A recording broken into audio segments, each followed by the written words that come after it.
Welcome to Conversations with Women Leaders, brought to you by DePauw University. Join us as we sit down with accomplished women leaders from various fields who share their personal experiences, challenges, and triumphs. Discover how these trailblazers have overcome barriers and shattered glass ceilings while making a positive impact on their communities and industries. Through these enlightening conversations, we explore the importance of a liberal arts education in shaping well-rounded, intellectually agile leaders.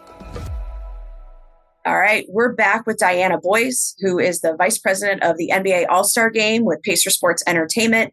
We had an opportunity to talk to Dianna a few weeks ago about her path and journey, and now we're here to follow up. Now that I could say the big game, but let's be honest, it wasn't just a game that was here. So, Dianna, can you give everybody who's listening right now and watching us an idea of what the All-Star Game was like? Was it really just February 16th to February 18th?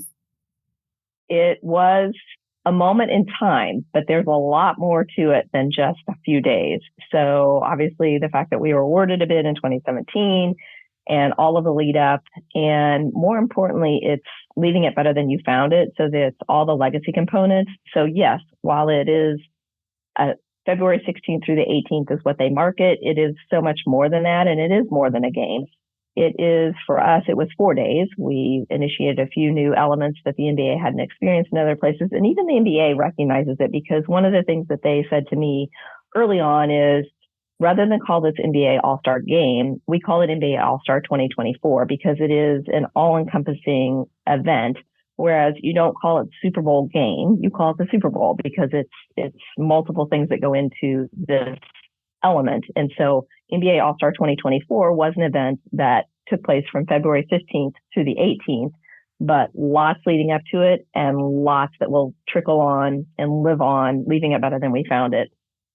That's great. I mean, Indy is known for being a community that embraces sports and is willing to be innovative and creative to give the fans something new and make them think like, hey, I want to come back to Indianapolis. So there were a couple of firsts, I will say, in this. And one of them was an opening ceremony that you all held on that 15th. Can you share with us how it came to be, what it looked like that day for folks who weren't able to attend? So we called it the tip-off, because all things basketball, we don't kick off, we tip off. And so it was a ribbon cutting, for lack of a better description, but it was a ribbon cutting with an all indie flair. And we wanted to make it a very local opportunity to feature local talent as well as national talent. And we wanted to be able to bookend, when you think back, if you're familiar, when we delivered our bid to the NBA, we had Larry Bird in an Indy car drive down Fifth Avenue, pull up to the NBA headquarters and deliver the bid. And so we wanted to have that moment come full circle. And we were able to do that with another Indy car. And we drove in through from Monument Circle with Connor Daly and Tyrese Halliburton. And while they were unloading from the car, unbeknownst to the people who were all turned and looking at them, Larry Bird was back on the stage. And so there was truly a transition of the basketball from Larry Bird and Tyrese to be able to say, we really are tipping off this weekend. And it was free and open to the general public. It was a ticketed event, but it was free. And it was a beautiful evening. And we had lots of hype and lots of music and lots of energy. And we announced a tribute to Oscar Robertson, which will be developed and installed over the next year at Crispus Attucks High School. And the band and the music and the hype. And then once we finished with all of that and recognizing some Indiana legends who were here and having the official ball transfer and some entertainment with T-Pain, then we had pyrotechnic, the fireworks that went off, and the city was lit and ready to go. There's a reason why it's called sport and entertainment. Right. It's not just sport, right? It's beyond the game. It's how does everybody get to be able to experience this, whether or not they actually make it in and see the sport, the competition, and so on. So Indy is known for doing, I would say, large parallel fan events. And you talked about that already on that Thursday night. We also know that the Indiana Convention Center was hosting a ton of stuff for fans, ticketed but free, if my understanding is correct, for some things. I think there were some concerts in there as well. But then also you had an initiative called Indy's Home Court, which was something we talked about a little bit when we spoke a couple weeks ago, was this how do you bring together arts and culture with sport type of thing? Can you expand on, you can pick where you want to start, if it's the convention center or Indy's home court. I think it's great for our fans. So the convention center was part of the main venues. So we had events at Gainbridge Fieldhouse, events at Lucas Oil Stadium, and events at the Indiana Convention Center. So the fan experience at the convention center was called Crossover, and it was a ticketed event that you paid for. That included the fan experience, that if you wanted to shoot hoops on the side of a basketball bus that's called the hoop bus, you could do that. If you wanted to do a racing simulator, you could do that. If you wanted to listen to a podcast being taped, you could do that. If you wanted to hear some WNBA greats, you could do that. If you wanted to sit and hear the conversation with Bill Benner and Oscar Robertson, you could do that. So once you were in, you got to do all of that and experience all of that for as long as you wanted to be there. And then there were concert components of that as well. Some of them pre-event. So like on Saturday before the All-Star Saturday night, they had Keith Urban, and he was there and entertaining with a concert that was available. So lots of different events. There were some free elements in the convention center as well, with the e-gaming component of the NBA, and they did a lot of demonstrations, a lot of fun interactive experiences. And then again, back in Crossover, there was the G League, the Development League. They had a lot of different games, and they activated on a court, and it was just all the time energy, music, activity, the fusion of fan experiences, food and culture and art, and all of that was in Crossover. So that's one element in the three main facilities. All of those are a part of what you referenced in terms of Indy's home court. And that was a name that was developed by our Indy Experience Committee, because one of the beauties of when Indianapolis hosts these sorts of events is that our downtown is so compact. And we have more than 7,000 hotel rooms that are connected by skywalk or tunnel. You can get around downtown. So on Friday, when we had a little bit of snow, people were still able to get where they needed to be because they could go inside or they could go outside. It's Indiana. People are used to that. You come to Indianapolis in February and don't bring a coat and a hat. That's kind of shame on you, not shame on us, right? Right. So, and people do. They brought their coats. So we looked at our downtown, and when you look at Monument Circle, that represented like center court if you were going to overlay a basketball court. And so when you look at where the various venues were, there was this nice representation of a basketball half court. And so it was deemed Indy's home court, because you're coming to Indy, you're going to play on our home court, you're going to be a part of All-Star, whether you're literally going in and putting your butt in the seat to experience All-Star Saturday night, or you're just coming down to hear a DJ who's playing and to experience the lights and the fireworks that I talked about, or any on the tip-off event. You could be a part of it and never spend a dime. And so we wanted everybody to come and be a part of and be a fan and interact on Indy's home court. So when you look at that physical representation, geographic representation, it was also a marketing element that we played into as well. I had not read on that, nor had I thought about that. And believe me, when I finish, I'm going to open up a map and put it down on paper. Absolutely ingenious. Now, there was All-Star Saturday night, but there was also a lot of other activity going on in Gainbridge Fieldhouse. So there was a lot of hype on a 3-point contest going on. There was an HBCU game that was going on. I mean, it's not, again, going back to, it's not just a game, it's a weekend. And if you want basketball in all different shapes, sizes, and forms, you had the ability to do that. Can you run us through what the run of show in the Fieldhouse itself might have looked like with these different events going on? Sure. We can actually back up to Wednesday night. So Wednesday night at Gainbridge Fieldhouse, we had some private events for some of our key partners where they could come in and see the court and experience a lot of what was happening in terms of rehearsals and those sorts of things. So we were able to, and our employees got to see the court and have a photo on the court. So we were able to tip that off on Wednesday night. And then specifically related to Gainbridge Fieldhouse, on Thursday, I've already talked about the tip-off. So that was outside at Bicentennial Unity Plaza, right outside of Gainbridge Fieldhouse. So that was the main event that happened on Thursday night. And then all of our outdoor activations, our lighting, our various things that we did in terms of the DJs, the music, everything that was outside, that was all open and available and experienced starting on Thursday night. And then Friday night, I'm going to reference both buildings. So Friday night, the first main event was a celebrity game, and that occurred at Lucas Oil Stadium. And that was at 7:00. And then you could easily, unlike many other cities, you could walk over to Gainbridge Fieldhouse at 9:00. We had the Rising Stars event, the Panini Rising Stars. And that was 3 mini games where the different members of the G League teams were competing against each other for the ultimate crown. So that was Friday night at 9:00 here in Gainbridge Fieldhouse. And then Saturday morning, right back in Gainbridge Fieldhouse, if you wanted to be able to experience the all-star players, you could come and be here for their practice on Saturday morning.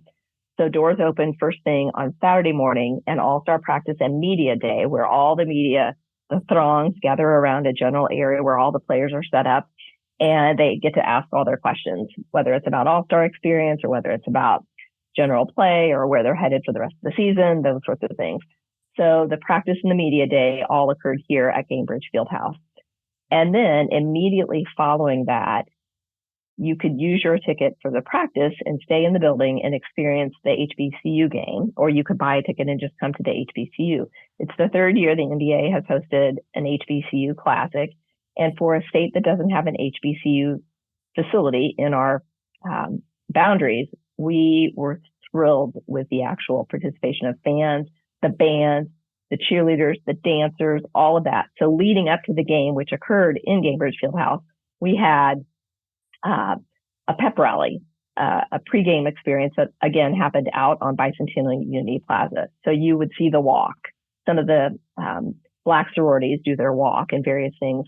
So lots of hype and lots of energy that occurred outside the building. Then you go in, you actually have the college game. It's a true college game counted toward their regular season. That occurred in the facility. And then immediately following the game, just to keep that theme of basketball, and you talked about basketball of all ages, outside, back on Bicentennial Unity Plaza, we had a knockout finals competition. So I got to give you a little history. Leading up to All-Star Weekend, one of the ways we reached out to create a grassroots opportunity across the state of Indiana was through the Indiana High School Athletic Association. So IHSA helped us facilitate a 92 knockout where we were able to go and have participants from all 92 Indiana counties participate in knockout at various high school games all across the state. And some of them, we had Fever players who were there. I went to one here, was able to experience it. We had different people. So we had hundreds of participants in up to 24 different participants at each high school were able to be a part of this.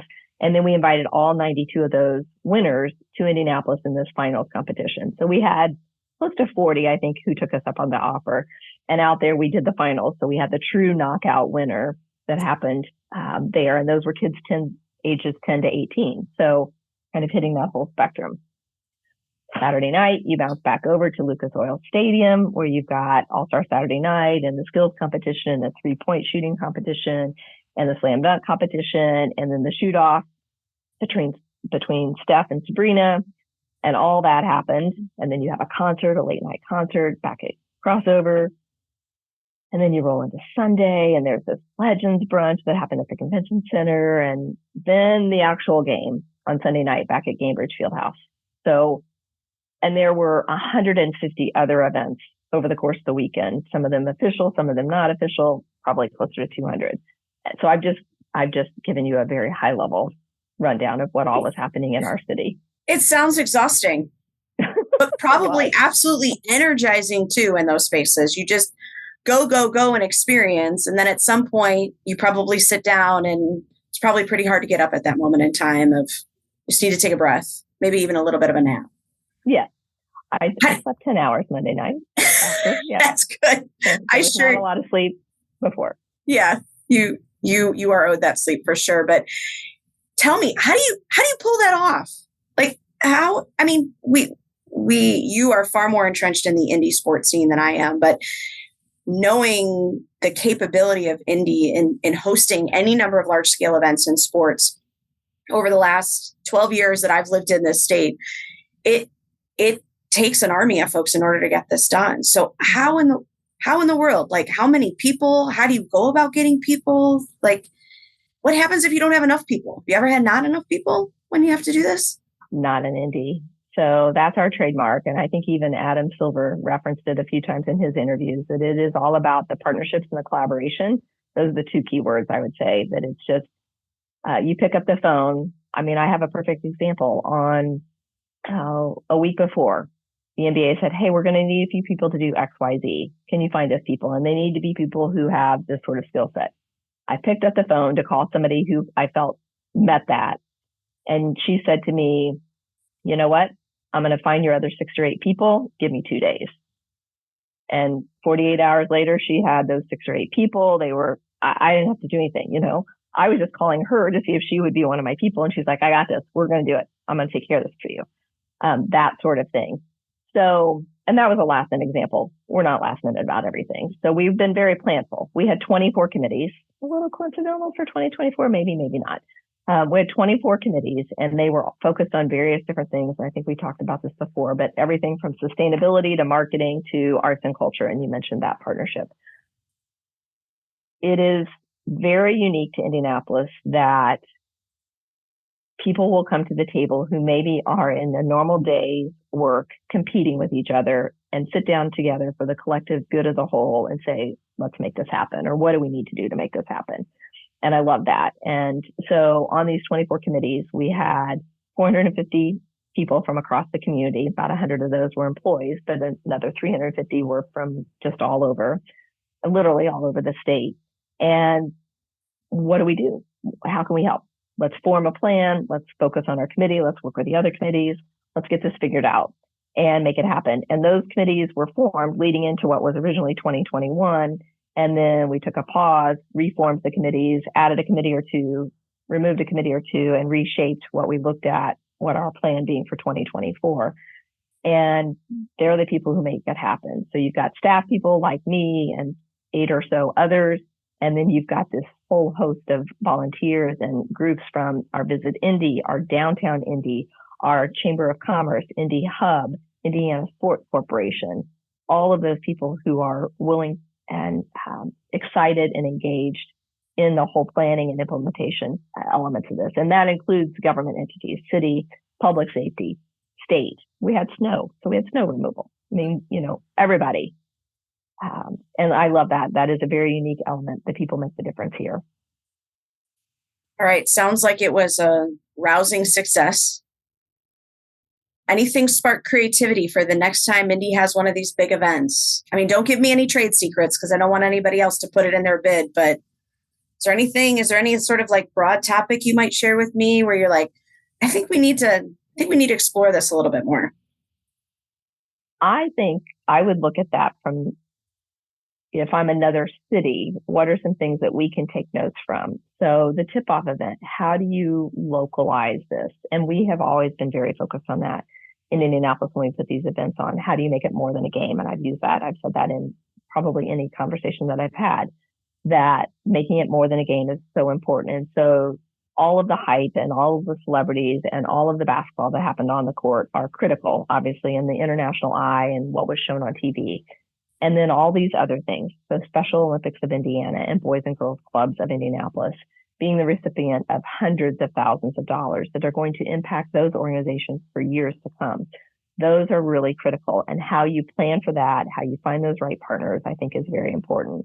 I would also say that the NBA, one of the things that we did also, which was new and different for the NBA, is we created some really strong online tools for people to use that I would hope to see other cities, and including our city, take forward in future opportunities. So thinking back to when I worked on the Super Bowl, one of the things that we did was we set up a social media center. We set up a hub where we were monitoring social media, we were responding, we were reacting, we were answering questions. And that was the first time that had happened with a Super Bowl. And they took that note and took that forward. I would say similarly here with All-Star, we were able to accomplish something similar with what we call the digital playbook and our Know Before You Go sorts of notes that were available. So we created this online template where you could pick, I'm interested in music. Well, here are all the options. And then you literally could create your playbook on your phone of every place you could go that you could experience music for the weekend. And so that digital playbook was a unique indie element that I think really made the experience from a fan perspective. I know even my daughter, and obviously she had a little inside track, but she was coming down for the weekend, and she told me earlier in the week, she's like, all right, well, I saw this on the playbook. Tell me more about it. And I hadn't told her to find that resource. And so she was trying to develop her plan for the weekend by looking at the playbook. That's awesome. I am so proud that you have been able to take time out of your schedule. Proud of how you have represented DePauw, the Pacers, Indiana, the state of Indiana, over the years, and just put on these awesome events. And every time we talk, you're just like, just kind of what we do, right? Like, we're creative, but we make it look kind of easy, sort of thing. But I think that ease comes with the ability to think at a high level and then drill down into the details, finding the right people who need to be around you, right? You don't have to do everything, but right. you're gonna have to figure out who's in your corner to be able to delegate those kind of things. And then how can you be creative and innovative in these spaces? There's certainly things that I think every city needs to reproduce, right? And over time, that's why any of these large scale events have turned from a game to a weekend and much more hoopla than what it was before. But that Indy keeps continuing to be creative and innovative in what they're going to bring. And again, your point of leaving a legacy, not just in the city where we've been, but leaving a legacy in terms of how we're looking at all these games. So I'm out of questions for you. Is there anything else that you want to share with those that are going to be listening and watching with us about your experience or just anything else? The floor is yours. I would love to say that our community is just very unique. I've said it several times, and I truly love that passion. And I love that whether it's Taylor Swift coming later this year, or it's the eclipse, or it's a sporting event, that Indy typically crushes it. And people who haven't experienced that when they come to Indianapolis, we let our actions speak louder than our words. So, because that's how we are primed and pumped and ready to deliver. And to see that continue, I would say part of the important piece of this when we do these sorts of events, and this was really focused on during the Super Bowl, and I've taken it forward, and Mark Miles and that leadership team then, in terms of these major events, that you have people like me who are seasoned, the gray hair, been around, done a few of these things, but that you're building the bench, that you're finding the next people, and that you're handing that baton over so that Indy can continue to have that unique element that sets us apart. And so whether it's students at DePauw who get that opportunity through a winter term experience or a summer internship or the MOFO program or whatever it is, building that bench and being able to take that into the next generation is really important. And speaking of the next generation, I think one of the things that I really feel passionate about that I do want to make sure that I emphasize for this is that legacy component. And I love the attention that Indianapolis and Indiana received, the national and international spotlight that we were in during that 4-day window, and the comments from the, Reggie Miller, who obviously knows Indiana better than many players, to Charles Barkley and various different people who were here. I love all of that, but I really believe in the community aspect of it equally, or maybe even more so, because of that lasting component. And so a perfect example is the more than $1 million that we invested in 24 youth serving organizations across the state of Indiana, brick and mortar improvements that were made because of All-Star that are going to benefit hundreds of thousands of students over the course of decades while they are being used. And we awarded scholarships affiliated with those different youth serving organizations as well. So we awarded 21 scholarships in 21, and then we were able to go back to the 24 legacy grants and award 24 more scholarships. And so helping those people develop their skills, those young people, and having an impact on them just through scholarship money. And we had one of our 2021 recipients who faced a fairly horrific tragedy leading into 2021. And we were able to continue to support him. We were able to stay in touch with him. He was able to really blossom as a very young man at that time. And he informed me when I saw him, he was a part of All-Star Weekend. He was able to identify that he's getting ready to actually start school and pursue a nursing degree. And just those sorts of things that I hope he can look back and say, part of this was because that was our cool All-Star event that happened in Indianapolis back in the 2020-24 era. So those sorts of components are lifelong elements that I really value and treasure and am humbled to be a part of. Dianna, I want to thank you for taking time for us today to give us the rundown on the 2024 All-Star Weekend, All-Star, we're not saying game, but All-Star opportunity experience. We're really grateful that you continue to give back to DePauw and meet with our students. I just got the evaluations from our class in winter term when we came to see you. You were rated very highly on there. And I appreciate that because that helped lift up my numbers and that of my co-instructor. But they love the opportunity to come and see Gainbridge and talk to a DePauw alum and just hear how sport can be part of their career and life going forward, even though they themselves may not have been the star athlete in that space. So Thank you so much for this opportunity. And I know that we will see you again soon. Absolutely. Thank you. Really appreciate it and treasure my days at DePauw and that they continue. Thank you. Thank you for joining us on Conversations with Women Leaders, brought to you by the Sanger Leadership Initiative at DePauw University's School of Business and Leadership. For more information about DePauw, visit depauw.edu.